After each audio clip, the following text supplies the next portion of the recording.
दोस्तों, इतिहास में ऐसे कई सीरियल किलर हुए हैं जिनकी हैवानियत को सुनकर आज भी लोगों का दिल दहल जाता है। दुनिया भर में अपराधी की दुनिया में ऐसे कई सीरियल किलर के नाम दर्ज हैं जिन्होंने एक के बाद एक हत्या करके लोगों के मन में डर पैदा किया।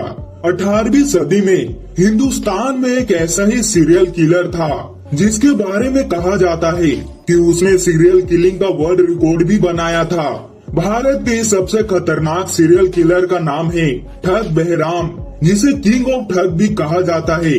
तो दोस्तों, चलिए जानते हैं दुनिया के सबसे खतरनाक सीरियल किलर की कहानी।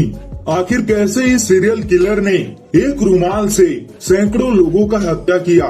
तो दोस्तों, वीडियो में आगे बढ़ने से पहले वीडियो को लाइक और चैनल को सब्सक्राइब करके बेल आइकन को ऑल जरूर करिएगा। बहराम के बारे में कहा जाता है कि वह सन 1790 से 1840 के बीच बड़ा कुख्यात था, जिसे ईस्ट इंडिया कंपनी के अंग्रेज भी घबराया करते थे, क्योंकि वह लूट के लिए लोगों पर हमला करता था और फिर बेहद अनोखे तरीके से लोगों का गला घोटकर उनकी हत्या कर देता था। कहते हैं कि ठग बहराम जिस रास्ते से गुजरता था वहाँ लाशों के ढेर लग जाया करते थे। बहराम का काफी बड़ा गैंग था। उसके गैंग के लोग व्यापारियों और सैलानियों के बीच भेष बदलकर उनके साथ लग जाते थे और मौका मिलते ही लोगों की हत्या करके उनका सारा सामान लूट लिया करते थे।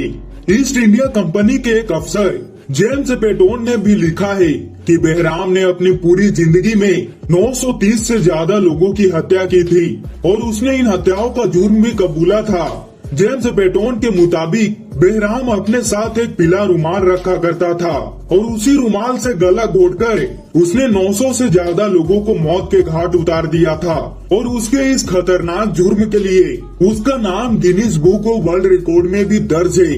कहा जाता है कि उस समय में बहराम का खौफ इतना बढ़ गया था कि दिल्ली से लेकर ग्वालियर, झांसी और जबलपुर तक व्यापारियों, सैलानियों, सैनिकों और तीर्थ यात्रियों ने उन रास्तों पर चलना बंद कर दिया था जहां कहीं भी बहराम के हमले की आशंका हुआ करती थी, क्योंकि बहराम पूरा का पूरा काफिला ही खतरनाक तरीके से रास्ते से ही गायब कर देता था।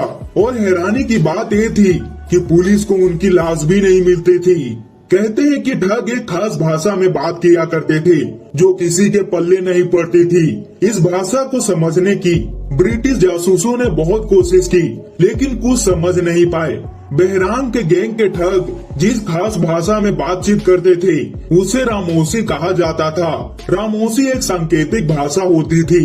रास्ते से गुजरने वाले काफिले के लोग जब सो जाते थे तब ये ठग गिद्दर के रोने की आवाज में हमला का इशारा करते थे। फिर अपने गैंग के साथ बहराम ठग मौके पर पहुंच जाता और अपने पीले रुमाल में सिक्का बांधकर तेजी से काफिले के लोगों का एक एक करके गला घोट देता था और लोगों की लाशों को कुआं में फेंक दिया जाता था या फिर कहीं दफन किया जाता था। और बहराम की आतंक की कहानी इंग्लैंड तक पहुंची तो ईस्ट इंडिया कंपनी ने साल 1809 में एक अंग्रेज अफसर कैप्टन सलीमेन को ये जिम्मेदारी सौंपी कि हर दिन खुफिया तरीके से गायब हो रहे लोगों के रहस्य का पता लगाए। जांच के बाद इस बात का खुलासा हुआ कि ठग बहराम का गैंग ही लोगों की हत्या करके उनकी लाश को भी गायब कर दिया करता था। कैप्टन सलीमेन ने खुलासा किया कि ठग बहराम के गैंग में 200 से ज्यादा ठग और हत्यारे थे। कैप्टन सलीमेन ने बहराम की तलाश के लिए लंबा अभियान चलाया और आखिरकार 10 साल बाद उन्हें इस खतरनाक ठग और सीरियल किलर को ढूंढने में कामयाबी मिली। बहराम को जब गिरफ्तार किया गया तब उसकी उम्र तकरीबन 75 साल थी। फिर साल 1840 में बहराम को उसके बेशुमार अपराधों के लिए सजाए मौत दे दी गई। तो दोस्तों, ये थी दुनिया के सबसे बड़े ठग और सीरियल किलर की कहानी, जिसने एक साधारण रुमाल से सैकड़ों लोगों का हत्या किया। तो दोस्तों, इस पर आपकी क्या राय है, कमेंट करके जरूर बताइएगा। और दोस्तों, वीडियो को लाइक और चैनल को सब्सक्राइब करके बेल आइकन को ऑल जरूर करिएगा ताकि हमारी ऐसे नॉलेजेबल वीडियो सबसे पहले आप तक पहुंच पाए।